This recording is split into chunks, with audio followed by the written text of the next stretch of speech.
Un instrumento derivado es un producto financiero cuyo valor proviene en el precio de otro activo, sea mercancías, acciones, índices, tasas de intereses, divisas. Los instrumentos derivados se negocian por medio de contratos derivados, que son acuerdos bilaterales cuya transacción depende de las negociaciones realizadas en el mercado de bienes o capitales del cual se deriva el instrumento. Por ejemplo, el valor de un futuro sobre el oro se basa en el precio del oro. La función principal de los instrumentos derivados es distribuir el riesgo de movimientos inesperados en el precio subyacente entre los participantes que quieren disminuirlo y aquellos que deseen asumirlo. En el primer caso se encuentran los individuos o empresas que desean asegurar el día de hoy el precio futuro del activo subyacente. En el segundo caso se trata de individuos o empresas que buscan obtener la ganancia que resulta de los cambios abruptos en el precio activo subyacente.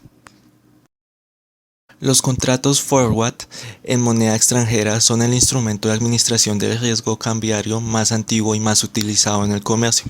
El mercado de divisas a plazo son compromisos de compra o venta de una cantidad determinada de divisas contra la moneda nacional en una fecha futura determinada, a un tipo de cambio establecido en el momento del acuerdo, muy utilizado para la cobertura del riesgo de cambio.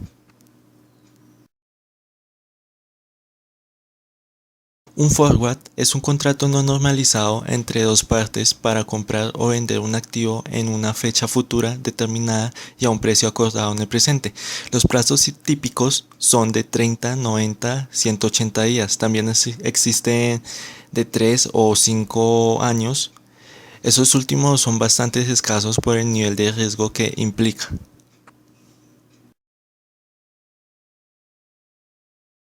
Supongamos que Paco desea comprar una casa dentro de un año. Al mismo tiempo, María posee en la actualidad una casa de 100.000 euros que desea vender dentro de un año.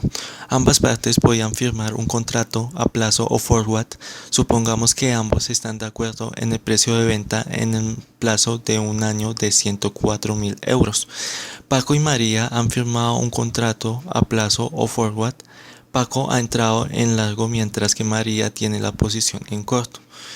Dentro de un año, la fecha establecida en el contrato, supongamos que el precio spot de la casa de María es de 110.000 euros según el mercado actual. María se ve obligada a vender a Paco por 104.000 euros por el acuerdo pactado un año antes.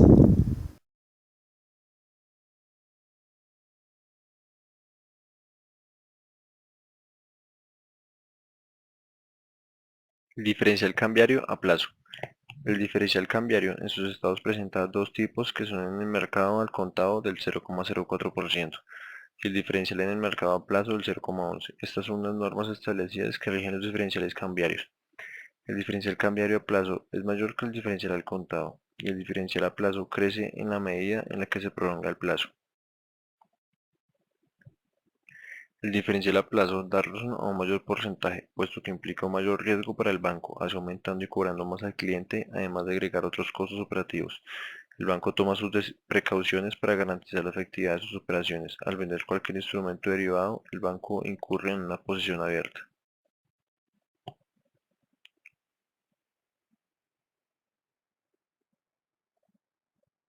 Para neutralizar el riesgo implícito, en ella tiene que tomar otra posición en el sentido contrario por la misma cantidad y al mismo plazo. Así el banco compra y vende las exposiciones a riesgo cambiario que se cancelan mutuamente. Ejemplo, si el banco vende 2 millones de dólares a un importador en un plazo de 2 meses, el banco compra asimismo 2 millones de dólares a un exportador en un mismo plazo. El riesgo que corre el banco al ofrecer contratos a plazos prolongados no es el riesgo cambiario, sino el riesgo de cobertura. El banco desea cubrir sus posiciones, pero corren el riesgo de que quizás no pueda hacerlo por un tiempo determinado debido a la baja liquidez de los instrumentos a largo plazo.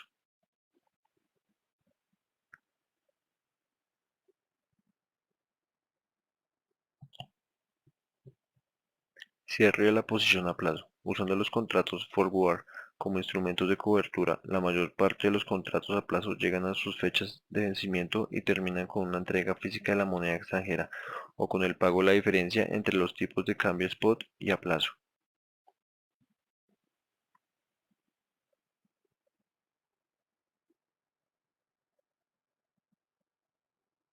Un contrato forward puede liquidarse en efectivo dando como idea de que la esencia del contrato no trata de compra o venta de un valor. Un forward es, por decirlo así, una apuesta acerca del valor que éste tendrá en el futuro. Por eso, quien compra un contrato forward espera que al vencimiento del plazo establecido el precio spot sea mayor que el precio forward actual, con el fin de buscar una ganancia. Ejemplo, un importador compra 2 millones de dólares forward a 90 días cuando la cotización de la compra era del 12,38 y la venta del 12,40.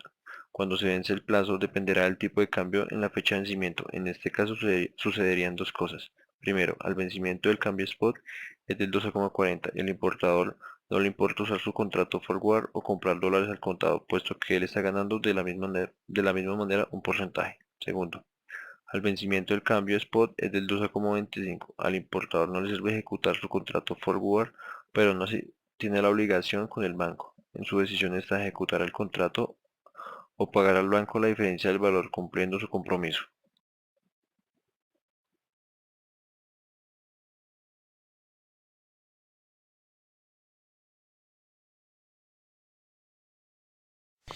FX Swap.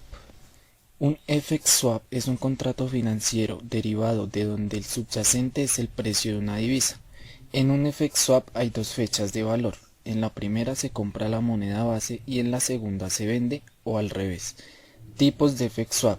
En un Spot Forward el primer intercambio es hoy y el segundo es en una semana, en un mes o 3 meses. En los Forward, las dos fechas de valor están en el futuro. Por ejemplo, un intercambio de pesos por dólares en un mes y un intercambio inverso en 3 meses.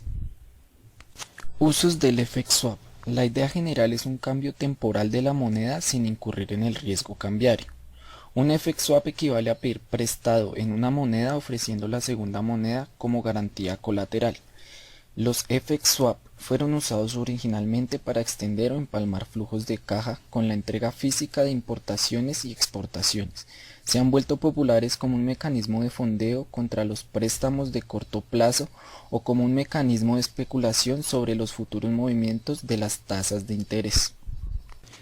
Puntos swap. En el mercado de divisas se denomina así a la diferencia entre el tipo de cambio a plazo y el tipo de cambio al contado. El costo de un FX swap se mide en puntos swap, cuyo valor depende de la diferencia en las tasas de interés en las dos monedas. Las tasas de interés que se utilizan para calcular los puntos swap representan el costo de oportunidad del dinero para las contrapartes. En el caso de un swap interbancario se utilizan las tasas LIBOR. Swap out de dólares. Quien contrata un swap out de dólares ofrece dólares por algún tiempo a cambio de su moneda nacional. Transcurrido el plazo, tendrá que devolver pesos y recibir dólares tal como fue pactado en el inicio. Un swap out consiste en dos transacciones. La primera hace referencia a la venta de dólares al contado. La segunda a la compra a plazo. Durante la vigencia del contrato, la parte contratante del swap dispone de pesos, siendo la primera transacción. Pero al vencimiento regresa a dólares. Esta hace referencia a la segunda transacción. Un swap out de dólares es inversamente simétrico al de un swap in. Su diferencia reside en que en un swap out el contratante es quien ofrece los dólares, mientras que en un swap in el contratante es quien los necesita. Un currency swap o swap de moneda extranjera implica intercambios múltiples de una divisa, a diferencia del FX swap que realiza solamente dos intercambios. Currency swap consta de tres etapas. Inicia cuando intercambian las contrapartes cantidades iniciales de divisas al tipo de cambio spot. El valor es un múltiplo de $1.000.000. La segunda es en donde periódicamente, por ejemplo cada 6 meses, las contrapartes intercambian los intereses sobre el valor inicial. Cada parte paga el interés sobre el valor en la moneda que recibió. Las tasas de interés pueden ser fijas, determinadas al inicio del swap, o flotantes, basadas en la LIBOR. Al final del contrato, las contrapartes intercambian los principales iniciales al tipo de cambio inicial. A diferencia de un swap de la tasa de interés, donde siempre una contraparte paga la tasa fija y la otra la tasa variable, en un currency swap hay tres posibilidades de pago en cuanto a sus tasas. La primera es en donde dos partes pagan las tasas fijas. La segunda, una parte paga la tasa fija y la otra la tasa flotante. Y por último, las dos partes pagan tasas flotantes. Para las grandes instituciones financieras internacionales, los swaps permiten, primero, reducir el costo de las transacciones, reducir el costo de capital y ajustar el perfil de riesgo y rendimiento en las carteras.